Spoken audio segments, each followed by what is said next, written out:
甲前面25轮战罢，红狼罗马12胜4平9负，积40分，排在意甲积分榜的第7位，和罗马本赛季的大投入有些不成正比。应该说，穆里尼奥重回意甲执教，至少从目前来看，不算成功。本赛季，罗马在前锋线上补强了2位实力悍将，一个是前英超切尔西前锋亚伯拉罕，另一个则是来自俄超联赛的乌兹别克前锋肖穆罗多夫。虽然同是罗马本赛季的新援，但他们在穆里尼奥麾下得到的待遇却截然不同。亚伯拉罕前面25轮意甲战罢，仅仅缺席了1场比赛，其余24轮一场不落，而且全部获得首发出场机会，可见他是深得穆里尼奥信任，成了他麾下最不可或缺的锋线悍将。当然，亚伯拉罕的表现也相当给力，24场比赛贡献11球3助攻，完全对得起穆里尼奥对他的信任。而相比之下，来自亚洲的前锋肖穆罗多夫则明显遭到了葡萄牙人的冷落。数据显示，前面24轮意甲战罢，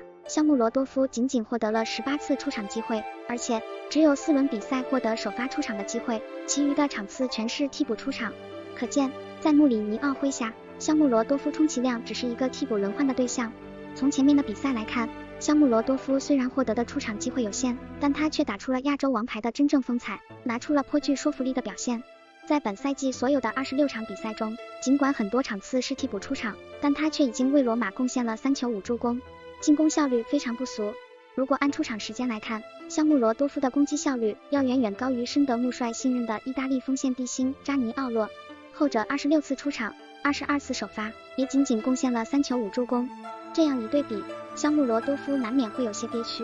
因为以他的能力来看，他本该可以在穆帅麾下获得更多的出场机会，但现实却是穆里尼奥却宁愿重用扎尼奥洛，也不用他。好在他本人似乎并不怎么介意自己目前在罗马的处境，希望这位亚洲王牌前锋能在罗马越踢越好，并获得更多的出场机会。